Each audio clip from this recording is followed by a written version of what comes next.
Awesome. We are live. Good morning, Lisa. How are you today? Hello, how are you? Really well, thank you so much. Thank you so much for joining us in our Compassionate Women's Health community this morning. I'm just going to make sure I can see this on my phone as well in case we get any questions come through. Sure. I'm going to introduce you and then we'll have a chat. Yeah. So, Leisa Kelly, also known as the Crystal Lady, was given a clear message from Spirit telling her that she would be teaching people about crystals and all things about healing. That was about 8 years ago. After what seems like a long spiraling path, here she is, teaching people about crystals and all things about healing. Lisa loves what she does and she studies hard and works with crystals every day, both in her personal work, her healing center, and retail space. She listens to her soul and left a successful corporate career to live her dream of being a shamanic practitioner and crystal and energy healer. Lisa prides herself on sharing her knowledge and helping people shine their own light. She hopes to share some of this with you too. So thank you for joining us, Lisa. Thank you. It's such a pleasure. I love your group. Yeah, thank you. I love what you share within the group as well. So anyone who hasn't seen Lisa's posts, they're always very inspiring and very beautiful. And I'm actually just at the moment, we were just talking about it before we came on, watching a masterclass that Lisa did recently on crystal pendulums. So if anyone's not familiar with these little beauties, they can hold many answers to how you go about your day. So Lisa is a wealth of knowledge. So I'm really excited to hear. But let's start by hearing from you, Lisa, your own story. So how did you become interested in crystals? And I know in the masterclass you talk about you having your first pendulum about 25 years ago. So you've been involved with them for quite a while. And, and as relevant, and as you're willing to share, what has been your health journey that has involved crystals as well? Yeah, perfect. Look, I can't really remember when there was a time in my life that I wasn't interested in crystals. And only a few years ago, I remembered I studied business and IT when I went to university. And I only remembered, a couple of years ago that my very first oral presentation at university in business was on crystals. So Oh, wow. yeah. And I don't remember how I learnt about crystals to start with, which is really interesting. And Mm. it should have been a sign when I did that oral presentation that, my life was not going to always be about business and IT. It was going to be about crystals. And I was in the corporate world for a long time, like many of us, and I really struggled in the corporate world. I was always seen as too sensitive and too, loving and all of that kind of stuff. Of, Mm. you know, You mean you had emotions? yeah, exactly. And, and when I worked in community education, which I absolutely love, that those skills fit really well. But when I, moved into the fierce competitive corporate world and in a world surrounded by males, those skills and that empathy in me didn't sit very well. Mm. And I had always been through these stages. It wasn't until I was about 23 when I almost kind of had a bit of a breakdown, I guess, where I learnt that not everybody could see, do, and feel all of the things that I could see, do, and feel.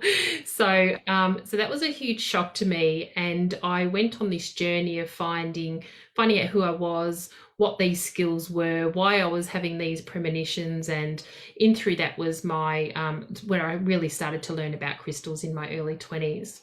So do you mind me interrupting just quickly? Like what were Yeah. some of those ways that you were able to learn that and tap into that?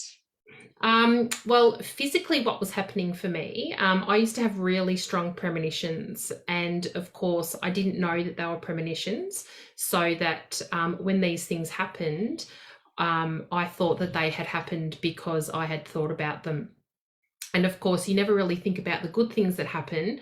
You only focus on the bad things that you think you have created, like car accidents and people dying and things like that. Right. Yeah. Yeah, and then physically in my ears for about a 12-month period, I just had constant ringing in my ears.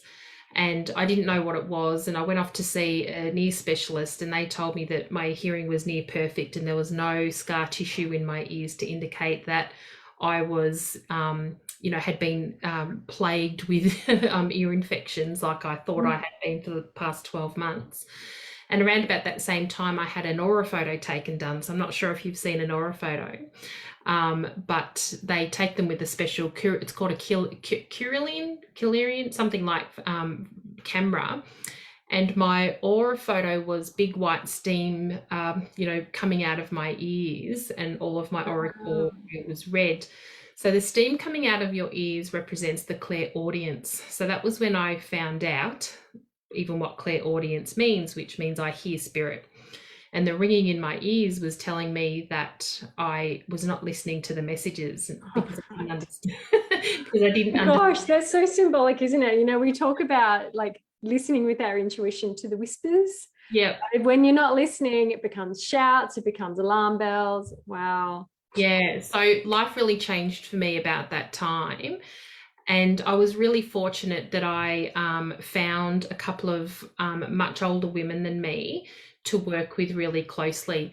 And one of those ladies at the time was considered to be the world leading authority on auras, and her name was Judith Collins. And she doesn't work in the field anymore, but I spent a lot of time with her and a few other women that I had met at that time that really helped me through what it was that I was experiencing. And also around then was when I first learned Reiki back in the late 90s.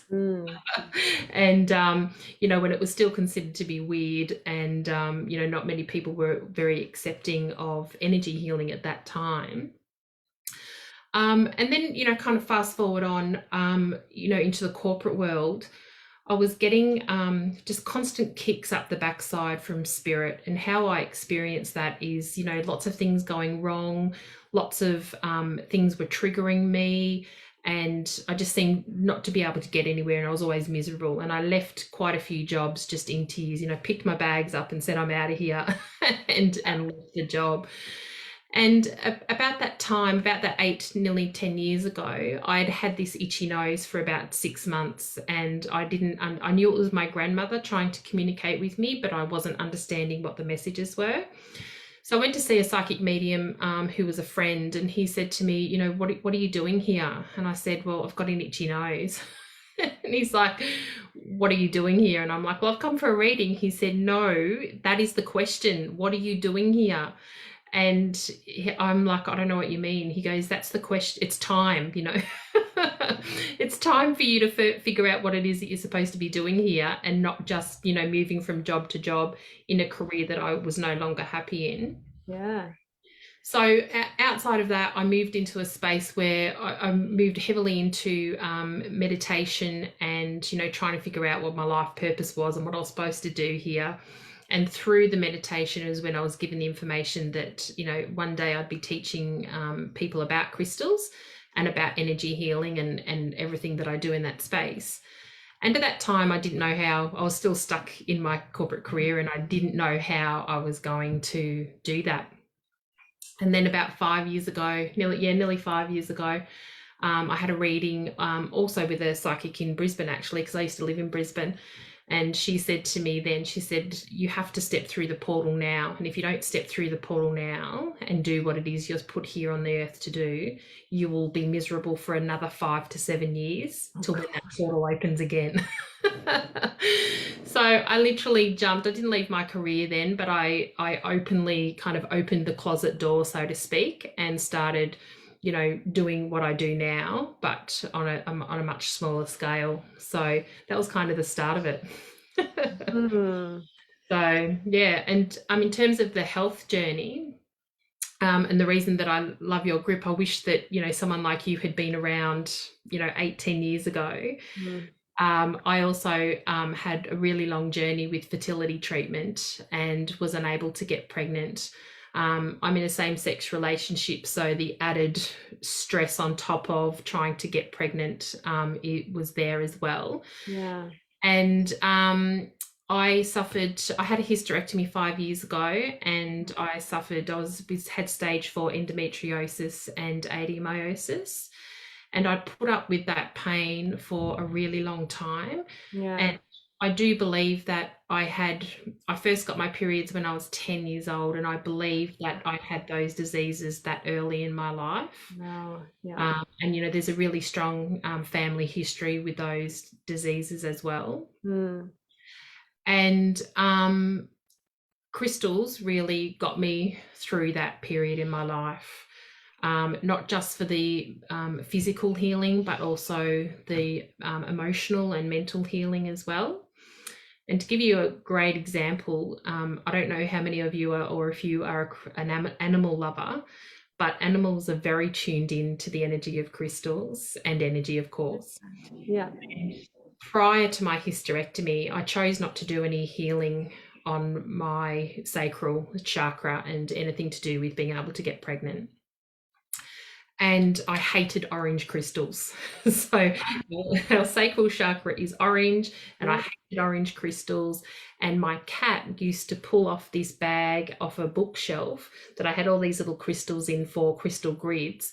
She used to pull the one with the orange stones off it and drag it to me around the house before I had my hysterectomy. And don't ask me, they're in alphabetical order. So, it wasn't as if it was the first bag or the last bag. It was the one right in the middle. and I would not touch any orange crystals at all. I'd never think about meditating with an orange crystal or having a bath with an orange crystal or anything. And then post hysterectomy, I decided that it was time to do the healing that I needed to do, which really you should do before you have a hysterectomy. Yeah. But can I check in with that with you? Because I hear that you've got this ability to tap in and hear, but I think like all of us, we've got these these little whispers, the voices. yeah. Same as the loony bin, but we do, and if you're not listening to them. So what was it that wasn't drawing you to do that healing? Like, what was that block, do you think? I think it was too painful, to be honest. From what I see in my own clients and what I know for myself is that sometimes, first of all, some people aren't here to heal a particular issue in their life in this lifetime. They're here to experience that in this lifetime. Yeah, okay. Yeah. But secondly, some people, it's too painful. And it depending, if you have been trying to have a baby for a really long time and it's not happening, or you get to the point where I was and they said you can't, that's really painful. And there's been lots of things, as you know, that happen before you get to that point, of things that you have to heal from. And whether it sounds harsh when I say this, but we manifest all of our physical disease. And most of our physical disease has been a manifestation of an emotional or a mental trauma that's been caught in our body. And we're not conscious of this manifestation, though. No, of course not. We're absolutely not conscious of it. And people, sometimes when you say those things, people say, what have I done? Is it my fault? It's never our fault. No. It's a result of conditioning. It's a result of family traumas, karmic DNA that's been passed down through the bloodlines. There's a whole bunch of things that that happen, and we are definitely not conscious of that manifestation. And by the time our bodies manifest a physical disease, there's a lot of emotion and that's caught up in our body, in the cellular memory of our body, and it takes a really long time then to heal that. And once you start that healing journey, you don't, there's no end. So even I haven't had a uterus or a womb for 5 years now, but I still do healing on that space in my body on a regular basis. And there's still places that even for me walking through places like Kmart and Target and through all the little the baby's clothes, and still puts a ping in my body. So I know that there's still healing there to do. But all women, we're like, we'll do that later, we'll put everybody else before us and we'll worry about that later. And that's one reason that I was not okay with orange crystals, because orange crystals are about that healing in that sacral space, Yeah. that deep healing. And if you're not ready to face that healing, then you won't be attracted to those type of crystals. Yeah, yeah, that's a Mm. really good point. It gives permission, doesn't it, as well, that I think my experience of going through that fertility journey is that when you're in it, you're in it. And Yeah. you're so like there, you've got the blinkers on of anything, but that's going to give me that prize of a baby. And don't ask me to do anything else right now because I just can't. Yeah. So, and that's not everyone's experience, but it can be. And I hear that, you know, whilst like it might have been your experience as well, it was just, I just want that. I can't do anything else right now. And part of that can't do anything right now was that healing for you. Yeah. Do you think you were even conscious that you needed to do that healing? I think I was semi-conscious at the time, and I was already into my energy work and working with my crystals. I remember outside of my fertility treatment, I was working with a naturopath who was very alternative, and she said to me then, if you give me 6 months, I will get you pregnant.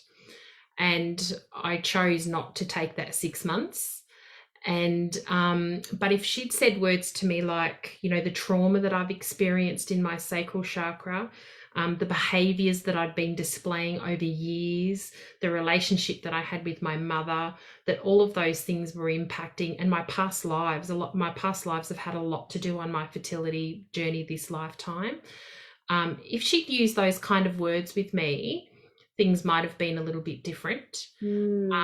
And now also right now for me, endometriosis, for example, and adenomyosis are about to be reclassified, or they have been reclassified as autoimmune diseases.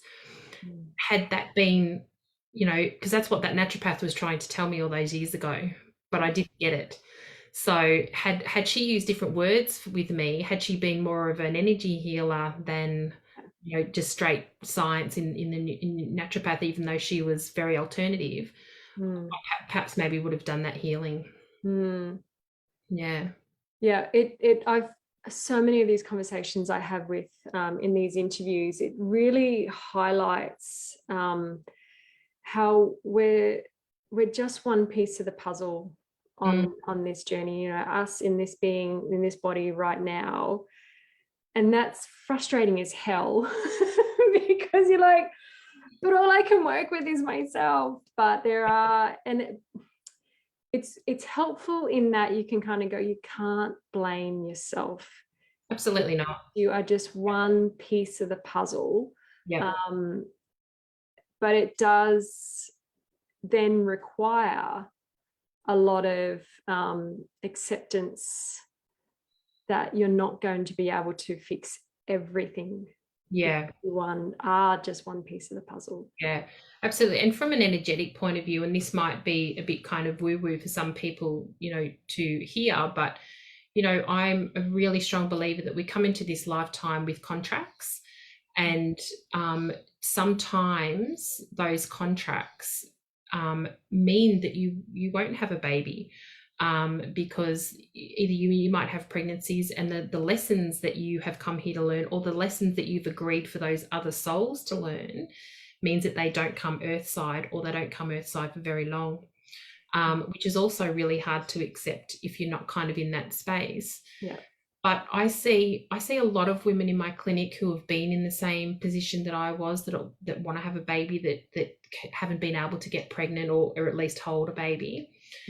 And there's a couple of things that I always see. First of all, there's always trauma in the sacral chakra, always trauma. And that can be universally, that's the chakra that is most unbalanced and out of whack.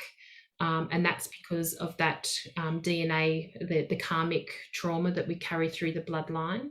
But it's also the trauma that we have in this lifetime as well. So how I explain that to my students is that everybody has either had not enough sex, too much sex, sex with the wrong people, not the right sex, or been sexually abused and that's their perception of those things, not reality perception of those things. So that's where the first place that the trauma starts.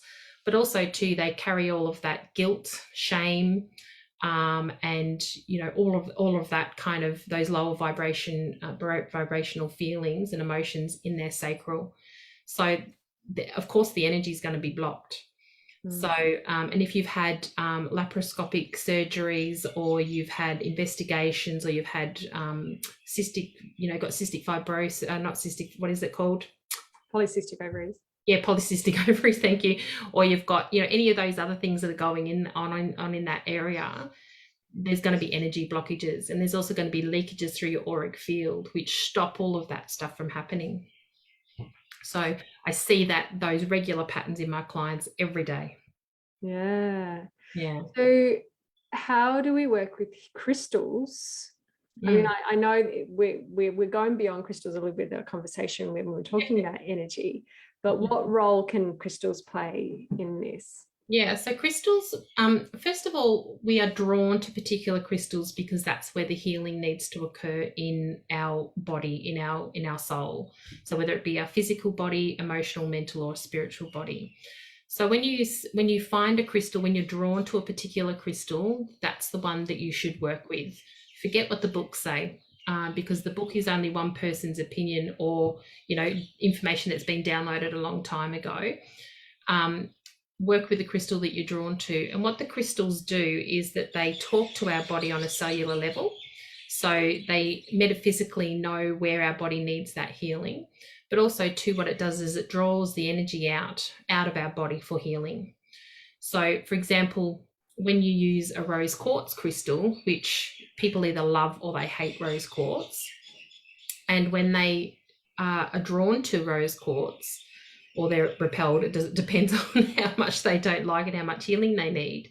But rose quartz, or any crystal really, if there's deep healing to happen, will always bring tears, because that's the release of the energy and the start of the healing process for you to be able to release that energy block, if that makes sense. So when you say drawn to a crystal, if we're in a shop, or you've got your online crystal boutique and you're sort of scrolling through and you give a bit of a description, is it like, when you say drawn to it, is that like you're either in a shop or you've already got your little pool of crystals? Can you explain a little bit more about, how we are drawn to it and what scenario? And Yep, perfect. So the way that we are drawn to our crystals is using our intuition and also our clair senses. So for example, if you receive messages through visions, you're clairvoyant. And if you feel it in your gut, or you feel the energy in a crystal, you're claircognizant. Okay. Sometimes you hear messages, or otherwise you'll just you'll know. Okay. So the clairsentient is the energy, and the claircognizance is just knowing. So the way that you are drawn to a crystal will be through one of those senses, which overarching is our intuition. So for example, some people come to my crystal store or to a market or something like that, and they'll wave their hands over it and they'll say, yep, that's the crystal that I need. Yes. So for them, they're feeling the energy. Okay. Yeah. Whereas for example, I will get visions and the crystals talk to me. So I'll hear them, they'll whisper to me. So if someone comes into my shop and says, I need a crystal for this purpose, and I will hear, or they'll give me a vision of the crystal that person needs. Yeah. Okay. Sometimes will be so far removed from what they thought they came in for.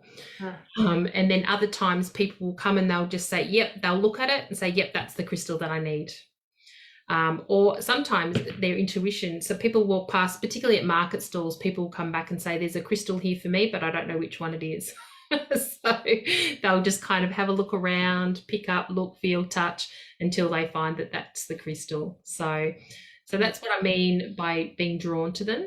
Or if you're lucky enough to have a little collection at home, the one that catches your eye, the one that's calling you, and the one that says, yep, I want to be in your pocket or your bra or, in your purse today, that's the one that you are being drawn to. Yeah. Yeah.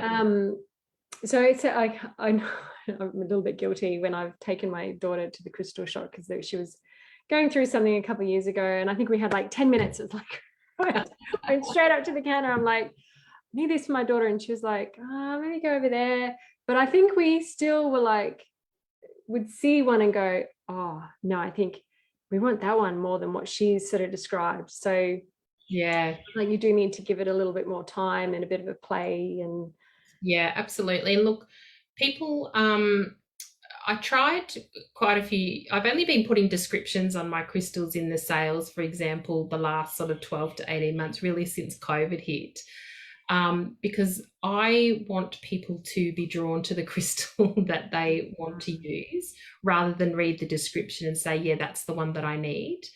But of course, people were messaging me all the time saying, what does this crystal do? So it was taking up, and I realized that not everybody looks at a crystal and says, yep, that's the one I need. So I always encourage people to, even if people don't think that they're using their intuition, I always encourage them to use their intuition and pick the one that is calling them, that's, knows that their body's already having that conversation with them. Because if you pick a crystal based off the description that somebody else has written, you get it home, you go, oh, actually, that's really pretty crystal, but I'm just going to put it on the shelf and forget about it for a really long time. And you still haven't connected, you haven't had that vibrational match with that crystal. So when you have that vibrational match, that's when you can co-create something with the crystal. Yeah. So my understanding is that there are certain crystals that do certain jobs, like, I've got a little block of selenite here, and I'll sit that between me and my phone on the bedside table in my hopes that it's blocking a little bit of a bit of the bad stuff. Yeah. Yeah. And I've got this beautiful bowl that I actually won from you, and I've got my little pool of crystals sitting in that. Oh, beautiful. So I use that to charge the crystals. So they do have a certain job in that respect. And as you said, like, these orange ones like this are more matched to the sacral chakra. Yep.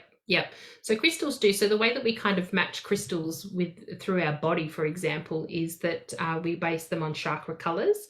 So, but in saying that, they can, if you're drawn to an orange crystal to put on your heart, then that's perfectly fine. You just you go with your intuition. But the way that you kind of first start to work out what their job is based on what color they are. Yeah. And then that tells you kind of what they do. So yes, the orange crystals work really well with our sacral chakra. Any green and pink crystals work really great with our heart. Any blue are on our throat, because that's the color of our chakra. And then of course the white ones are above on our crown chakra. Black ones are at our base chakra, our root chakra, which is red. So any red, brown or black crystals work really well down that end of our body. And that'll give you an idea. So each chakra governs then kind of like part of our physical body, but also the energy in, radiating out from our body. So any dark crystals, for example, will help you ground. Okay. So they'll help you keep grounded, but they all then have slightly different energy and slightly different metaphysical purposes as well. So for your phone, for example, the crystal that I would recommend if you're going to try and keep the nasties away from you is more of a black crystal, and it would be shungite. So, and the reason that I would recommend that is because, first of all, the work that I've personally done with shungite, and second of all, the reading that I've done about shungite. So shungite, black crystals absorb negative energy, but they also create a shield of light around our physical bodies. But what shungite does is, it's been proven by science, and science hasn't proven many things with crystals. With the shungite, science has proven that it cuts out, or it transforms all of the negative ions and the negative, electromagnetic flying around our houses from our phones and laptops and NBN boxes and all that type of stuff. So that's the crystal that I would recommend, for somebody to have next to their phone, or in their, their switch box, or, their microwave or something like that. Yeah. And is there, I'm just checking for any questions while we're talking. Sure. Come through yet. Anything on the size of the crystal that makes it more or less powerful? Yeah, it depends on the crystal. So some crystals that are really tiny pack a really big punch, okay, and then other crystals, the bigger they are, the more energy they will emit. So, for example, let's talk about amethyst, which is one that people often have around their houses. So amethyst is usually, well, it grows in a cluster, really beautiful purple crystal. And when you have a cluster, for example, sitting on your coffee table, the energy will radiate outwards. So if your lounge room is the place that everybody comes together in your house, then the bigger the crystal, the more energy that there will be from the crystal. Okay, but I'll give you a little sample of this got a little tiny crystal here. This is called a phenocite. Tiny, it's probably 1.5 centimeters big. It's very powerful. And it has the ability to keep me awake for hours on end and have lots of weird dreams and lots of downloads of information. And if I had a big piece of that, I would never sleep. But it doesn't. It looked a little bit like quartz or selenite, didn't it? Like it's but it's its name's phenocite. So sometimes it's very hard to tell the difference between crystals, but we rely on our mineralogists and our geologists to be able to tell us what the crystal structure is on the inside.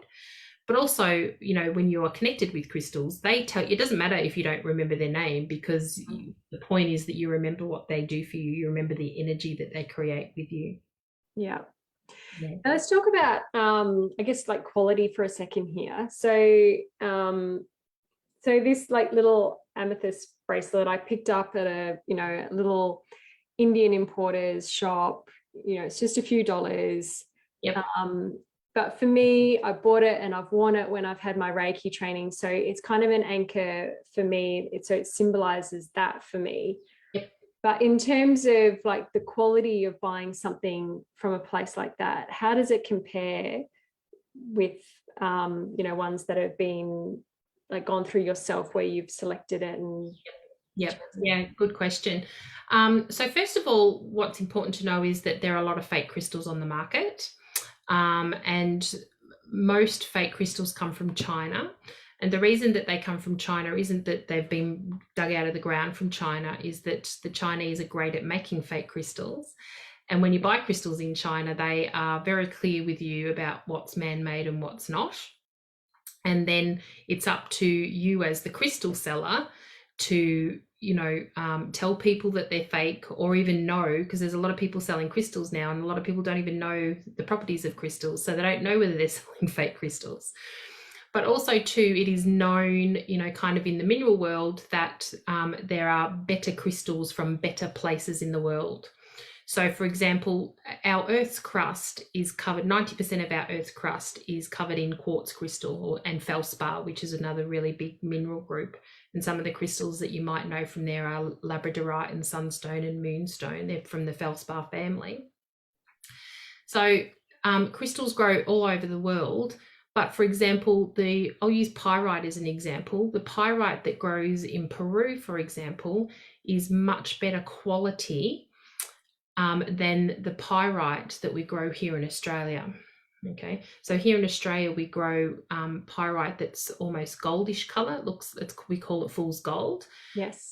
But in Peru, the pyrite that grows there is sparkly silver and very well formed.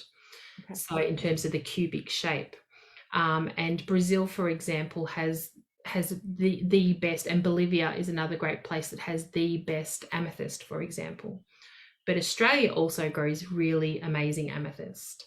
But India is known for not having the best quality amethyst. Okay. And how it becomes the best quality of something or a lesser quality is a whole bunch of things. Its crystalline structure is one of them. So all crystals have a crystalline structure. And the color, okay, is another factor sometimes, the clarity of it. And that's probably the most thing that has a bearing on whether something's quality or not quality, is its color and its formation. And then that matters because of like how well it'll last, how the energy you get from it. No, it doesn't matter. If you connect with a crystal, then it doesn't matter what the quality is, then you've connected with that crystal.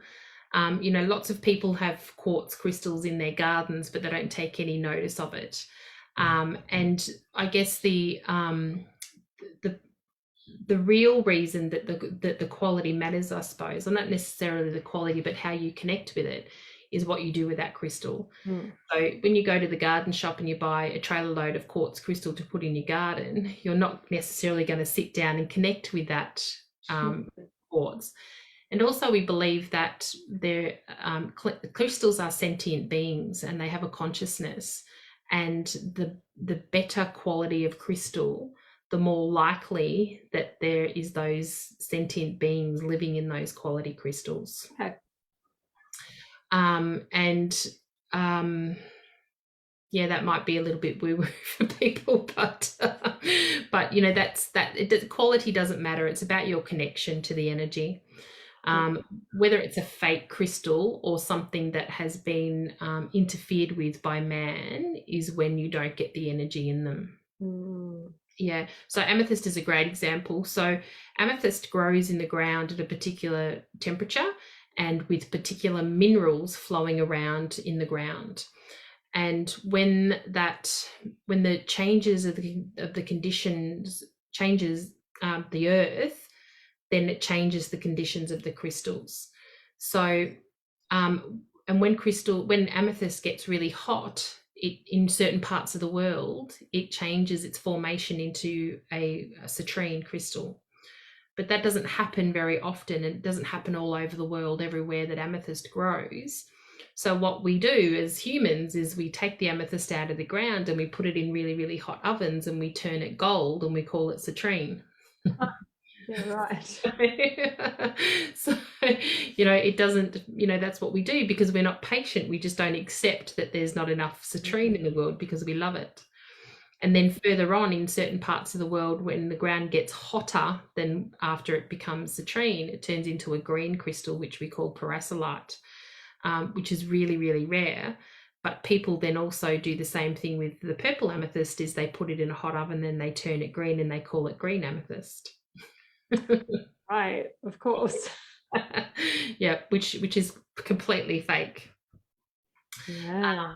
But there's lots of other different colors of amethyst as well. So there's pink amethyst, which is one of my favorite, and also a black amethyst, which means that the conditions in the ground have just been very different. So their formation is still exactly, the crystalline structure is the same as a purple amethyst, but the minerals that have been floating around the earth and have crystallized, gone solid, are just different than what is around for the purple amethyst. Yeah, right. So I'm a complete crystal nerd on that on that level. Well, that's why we're talking to you today as a crystal lady. I think there's been, you kind of answered this in a lot of ways, but I know I sent you a question this morning going, what would be something that people just don't know about crystals that always surprises them? I think there's actually been quite a few things that you've said so far that meet that, but was there something that you thought of that you haven't shared yet when I asked you that question this morning? Yeah, I think, look, at the moment, crystals are really popular, and our consumerism is kind of taken over, our need for materialistic things and the need to find something external to ourselves to help us heal. People are grabbing crystals all of the time. And there's, the amount of people who have turned to selling crystals has, tripled particularly over the COVID period. And what people do, what I really try to educate people on is that you need to pick the crystal that you have a vibrational match with, so that you actually get something out of it, rather than taking the crystal home and putting it on your shelf or in a dish and never taking any notice of that crystal. Yeah. So what people don't know about crystals is that they are sentient beings, and they do have a consciousness, and you absolutely have the opportunity to co-create whatever it is that you want in your life with a crystal if you treat it right and you have that energetic match. Mm. And that's the thing that people don't know. Yeah. Yeah, So, no, that's a really, really important point. yeah, and that's part of the reason that I didn't put, the descriptions on the crystals when I have my sales, is because I wanted people to have that connection. Mm. But I realized that I can sell a lot more crystals if I put the description in there. Yeah. Because people are just, sometimes people say to me, this is not the crystal that I bought. And I'm like, yeah, it's the crystal that you bought. And they're like, but that's not the description. I said, did you look at the picture or did you look at the description? And they're like, I didn't even see the photo. I read the description. And Yeah. it blows my mind that people actually do that. But I guess, that's what they've taught. So, part of my job is to educate people in a different way of thinking. Yeah. Yeah, So, definitely. Really important point. yeah, tonight I'm starting a new workshop online. It's about master crystals. So master crystals are a rare crystal. They are unique formation of a crystal, and they are highly intelligent. They contain technology that we don't even know about here in this lifetime, and they will help you do whatever it is that you ask them to do. So how do people get involved in that masterclass? Yep, so there is on my Soul Magic with Leisa page, or the Soul Magic Crystal Boutique group, there is a link to that class. So it does start tonight. There's also, if people can't find me, if you search for Eventbrite, look for Master Crystals, there is a link there as well. I'll get you to put these links in the comments. Yeah, sure. With this when it's live at the moment, but yeah. Yep. And so do you have a couple of favorite crystals that you've used over the years? Yep, I sure do. Actually, the one that I'm wearing is called a kunzite. It's very small. It cost me a lot of money. Oh, yeah. Many years ago. It's called a kunzite, and I originally bought it. I bought it in New Zealand, but I bought it because the card on it said it was for fertility. So it didn't help with my fertility as such, but what it does is it is a self-love crystal. Beautiful. So, which, a lot of people's fertility journey is linked back to as a lack of self-love. So it has been an amazing crystal for me. I wear it a lot. It's probably my favorite crystal that I own. But the other crystal that I absolutely love and I talk about a lot is I'll hold it over this way so it's a bit easier to see, is a chrysocolla. Okay. So the chrysocolla is, beautiful. Yeah, it's beautiful color. This is a really high quality one, and I know that because of the color of it. Okay. And it is also from Peru, and the chrysocolla connects your throat chakra, your heart chakra, and your solar plexus together. So the reason that it's so special to me is that it got me through the last 6 months of my corporate career before I finally resigned and moved into my business full time. So it helps me keep my throat open so that I can speak my truth. Yeah. And help me, show love and compassion for myself and others in that communication, but also stand in my power. So it connects those three really beautifully. And at the moment I'm on a bit of a journey with moldavite, which probably most people some people may have heard of. This is my ring that's on my desk. So it is a meteorite. Oh, yeah. And it's very popular at the moment, and it's popular because a young girl put a video on TikTok about it. So the prices, the influence of a young person on TikTok has been insane, and its price doubled overnight, and which means it's very expensive. So a piece that size without the ring is probably at the moment about $600. Wow. Yeah. And it's a very strong, very high vibrational crystal, and I had never really been drawn to it. It used to actually give me a pain in the stomach and kind of make me feel a bit nauseous. Wow. And then, maybe 3, maybe 4 months ago, I was woken up in the middle of the night, and the crystal divas, or my guides, whoever you want to call it, told me that I needed to go and get a piece of moldavite from my shop in the middle of the night. And I'm like, they even showed me what piece it was. So it wasn't even a piece that I owned. It was a, piece from the shop. So I had to go down and get this piece of Moldavite, and I got back into bed and put it on my third eye, which is what they told me to do. And it was just before the Lions Gate opened. So I was completely flooded with green light. And they showed me the big line, and it was the start of the opening of the portal. Wow. So, Back in August. yeah. So I've been on a bit of a journey with that since. So it's showing me lots of wonderful stuff at the moment. That's amazing. Yeah. That's Yeah. we could talk for hours, Leisa. Good, be good. Any final thoughts or anything to share with women on their health journey and how to connect with crystals before we wrap up today?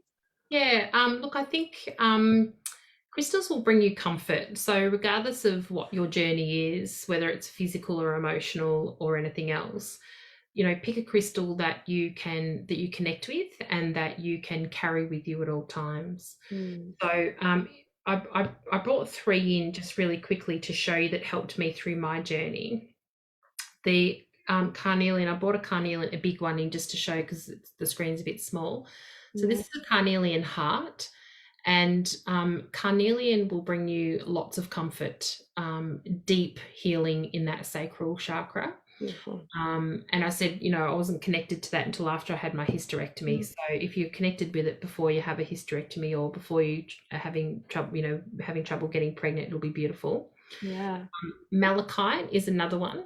So malachite is probably one of the most powerful physical and emotional healing crystals. So pre-hysterectomy, I carried a piece of malachite around in my undies. So up against my stomach. I don't recommend that all the time because I did lose a few in the loo. Yeah, I can imagine. Especially at work, when the toilets have got really thin walls and you hear this plop in the bottom of the toilet. Oh, don't worry, it's just my crystal. Just healing the building. And the next one is a moonstone, and there's a couple of I brought in a rainbow moonstone, but there's also a peach or a natural moonstone, which is a really beautiful crystal to work with, and also a black one, but the black one's not for the same purpose. What the moonstone will help you with is a number of things. It helps women at any stage of their cycle, and whether or not they're premenstrual, menstrual, or postmenstrual. It helps with pain, it helps balance out the hormones, and it helps also bring together and balance out the masculine and the feminine energy in the body. And I also, combined with the malachite, wore one of these in my undies as well. So, and beautiful crystal to work with. It's so gentle, so soothing, and carries that goddess energy with it.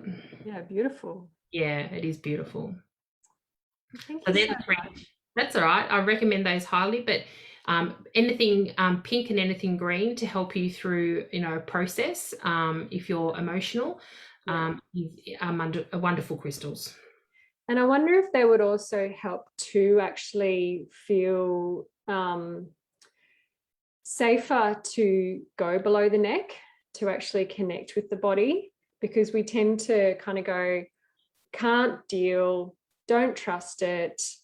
I've just got to be logical about this. I've got to be rational. Let's just think about the next steps. So I imagine something that's going to bring you into the heart, like those green or pink, might feel a little bit safer than going, as you said, than going right down to the sacral chakra, down to the oranges, to at least feel something in the body and connect with something in the body in a gentle way. Yeah, absolutely. Crystals will bring you great comfort. It doesn't matter what crystal, as long as you are drawn to it, it will bring you comfort. And it will also help you to heal whatever it is in your body that needs to be healed. So if you think that it's your sacral that needs healing, but you're drawn to, the malachite or, even these beautiful rhodochrosites that are pink. Yeah. Even if it doesn't matter, if you're drawn to that, that's the healing that your body is calling out for. So it doesn't matter. Put your logical mind aside and just go for what you feel in your body. Yeah. Love it. Beautiful. Thank you so much, Leisa. And I haven't seen any questions come through. That's okay. So, it's got captions on the Facebook one. Awesome. That's very handy. So if anyone does have any questions, if you're watching the replay, please pop them in the comments below. Leisa is active within the group, and I'm sure she would, as she said, she's always very happy to share her knowledge. If you're interested in that Master Crystals class, we'll be putting the link in the comments as well. Thank you again, Leisa. Really appreciate your wisdom and sharing your story and of healing and of growth and of connection with spirits. So it's always so amazing. I'm always in awe of people who really have that direct connection. So thank you for sharing that. No worries. You're very welcome. It's been a pleasure. Thank you. No worries. See you, buddy.